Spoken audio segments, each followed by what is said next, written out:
Olá, pessoal, tudo bem? Hoje eu vim para conversar um pouquinho com vocês sobre o método novo que eu estou trabalhando e como ele é regido, por assim dizer. Eu comentei no post anterior sobre a compreensão sistêmica. Muitos de vocês vieram me perguntar qual é a forma do trabalho, como funciona, o que tem ali, o que está envolvido. Então, hoje eu vou falar aqui sobre as leis do amor, as leis que interferem em todas as relações humanas e familiares definidas por Bert Hellinger. Ele foi, ao longo dos anos, observando e identificando e dando nome às leis que regem todas as relações, que são três, basicamente. Então, nós estamos falando aqui de dinâmicas, de situações que acontecem dentro da nossa família, porque sim, toda a forma como nós olhamos a vida e caminhamos nela está na base familiar, pai e mãe e você. E claro, também os seus irmãos e as pessoas que vieram antes e as que estão ao redor. Então, isso eu já falei até por conta da amígdala cerebral, olha só que interessante, que é onde está toda a nossa memória afetiva e de vivência, desde o período gestacional até aproximadamente 5 anos de idade. E aí, o que que acontece? A criança ela aprende a viver no seio da sua família. E aí o Bert ele foi identificando quais as leis, que são três que eu já vou falar, que realmente regem, que fazem com que as famílias sejam saudáveis e possam aí desfrutar de momentos muito importantes e de um amadurecimento natural. Essas leis são conhecidas como lei da hierarquia ou da ordem, lei do pertencimento e lei do equilíbrio. Mas o que que acontece? Se uma dessas leis ela está sendo infringida, ela vai trazer sintomas e problemas nas dinâmicas, inclusive repetições de padrões ao longo das gerações. E aí o que que acontece?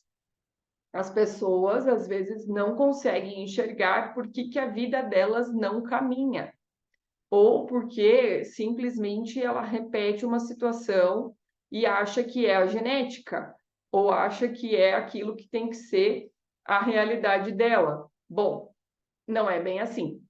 Mas hoje eu quero falar um pouco mais das leis e depois eu posso entrar em outro momento sobre esses sintomas, como eu gosto de falar sobre isso. Então vamos lá. Vou falar primeiro da lei, da primeira lei, que é da hierarquia e da ordem. Bom, o próprio nome já nos ajuda a entender do que se trata. Tudo tem uma ordem, tudo tem uma hierarquia. Vamos pensar primeiro até na constituição do universo e do planeta Terra. Se a Terra estivesse centímetros para a direita ou para a esquerda, fatalmente nós teríamos um problema de congelamento ou total derretimento, por assim dizer, porque tem uma ordem em relação ao sistema solar, onde cada planeta está. Então, essa ordem tem um porquê, tem uma lógica. A questão do corpo humano, o funcionamento do seu organismo tem uma ordem para acontecer. Se você imaginar que o corpo fosse disposto de outra maneira, as coisas não funcionariam adequadamente. Esse é um exemplo, são dois exemplos para pensar na lei da ordem e da hierarquia. As coisas têm que estar no seu devido lugar, assim como eu citei no corpo e no universo, no planeta Terra. E não é diferente na nossa família. Quem vem antes de você? Seus pais. Quem vem antes dos seus pais? Seus avós. Quem vem antes dos seus avós? Seus bisavós. Então, essa é uma lei natural da hierarquia na família. E assim tem na empresa, tem em todos os lugares onde nós estabelecemos uma convivência. Então, olha que interessante. Essa, por definição, é a lei da ordem ou da hierarquia. A outra lei, ela é chamada de lei do pertencimento. Então, se tudo está em ordem, há um local para aquilo, há um pertencimento. Então, você pertence à sua família ou ao clã que você veio. A natureza, ela tem todo um pertencimento também. A mesma proporção que existe nas estações do ano para acontecerem as coisas, pertencem cada um à sua fase, cada um à sua ordem também. As leis, elas se interligam. É bem interessante a gente pensar nisso, porque sem ordem não tem como pertencer. Então, imagine ali que, apesar de um ente querido seu ter falecido, ele faleceu, ele não está mais ali, mas ele não deixou de fazer parte da família porque ele veio a falecer. Ele pertence àquele sistema, ele tem ainda ali, de repente, os seus descendentes e tem os seus ascendentes. Isso não modificou o seu pertencimento, o seu devido também lugar dentro de uma ordem. E depois, a lei do equilíbrio. E aí é muito simples nós pensarmos no dar e no receber. E é assim, o nosso corpo funciona em equilíbrio. Se eu não tiver uma nutrição adequada e equilibrada, o meu corpo vai apresentar uma descompensação e doenças, inclusive. É uma questão mesmo do eu emito e recebo. O corpo trabalha assim, é muito simples da gente ver. Então, nas relações também. E o dar e receber, ele vem com um composto muito interessante, que tem a ver com também posicionamento e limite. E assim fica até mais claro na relação de casamento, né, dos casais, porque naturalmente você consegue perceber que precisa sempre estar ali num movimento em compensação, em equilíbrio entre dar e receber.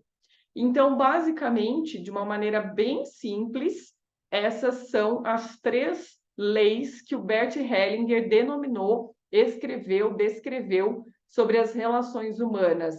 E teve o Dr. Fernando de Freitas, que elaborou a 4ª lei. A 4ª lei que tem a ver com tempo e espaço.